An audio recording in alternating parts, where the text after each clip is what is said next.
All right.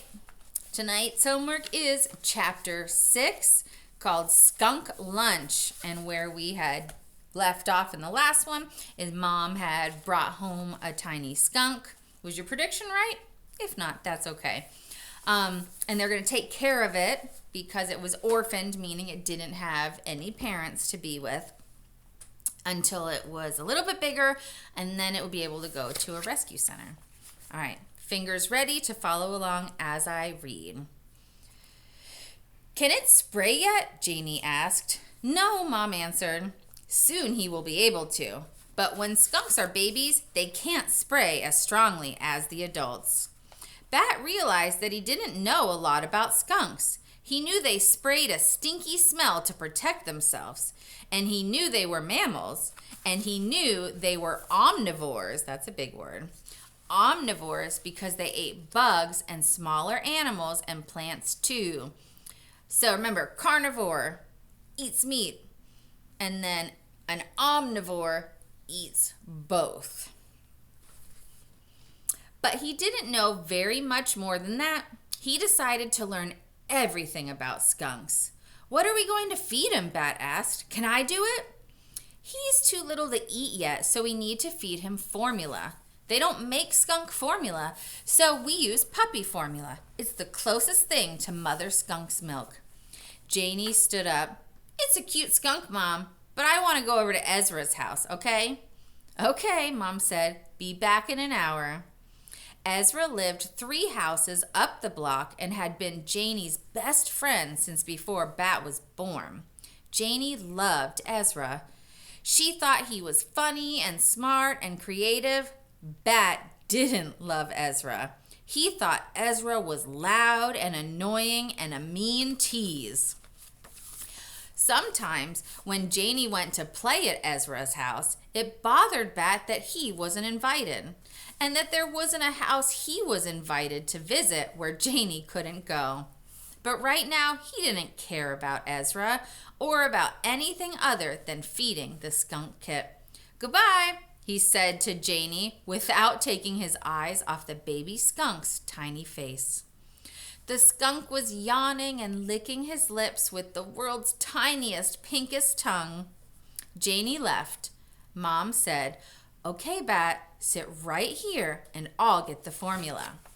She went to her bag and pulled out a can, like a soda can, but with a picture of a puppy on it. Mom shook it and cracked it open and dipped a syringe inside, pulling the plunger up. Finger, that is the thing that sometimes your parents have to stick inside the medicine, the liquid medicine, and pull it up. Okay, pulling the plunger up. Bat watched it fill with a thick white liquid. We only give him a few drops at a time, Mom said, carrying the full syringe back over to the table. Watch me do it first. She took the skunk and arranged him on her lap, one hand over his back and under his front legs to hold him upright, the other hand aiming the syringe full of formula at his mouth. The skunk seemed to know what was about to happen and twitched his little pink nose back and forth eagerly. I'm going to pause real quick because, oh my goodness, look at that picture. And if you think about the type of thing that we get medicine from, and look, it fits in her hand. It's so small. Oh goodness, and it's even got that cute little tongue. All right, so we're now starting where it says Mom. Mom slowly pushed down on the plunger, and Bat watched a thick white droplet of puppy formula push through the hole at the end of the syringe. The skunk tipped back his chin and opened his mouth, licking eagerly at it. What a good little baby, Mom crooned. That's a word to be like, oh, it's so cute. Mom crooned, pressing more formula into his mouth. I want to feed him. Let me feed him. I want to feed him, Bat said. I'd be the same way. Okay. Mom handed the skunk back to Bat. He tried to hold the skunk the way Mom had, and then took the syringe in his other hand. Very slowly, Mom warned him.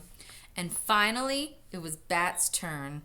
As slowly as he could, he pressed down on the plunger, aiming the syringe tip at the baby skunk's mouth. And it worked. The skunk's little pink tongue lapped at the formula.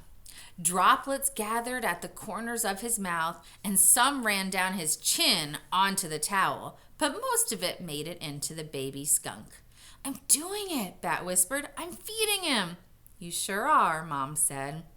Bat knew he was doing a messier job of it than Mom had done, but the baby skunk didn't seem to mind.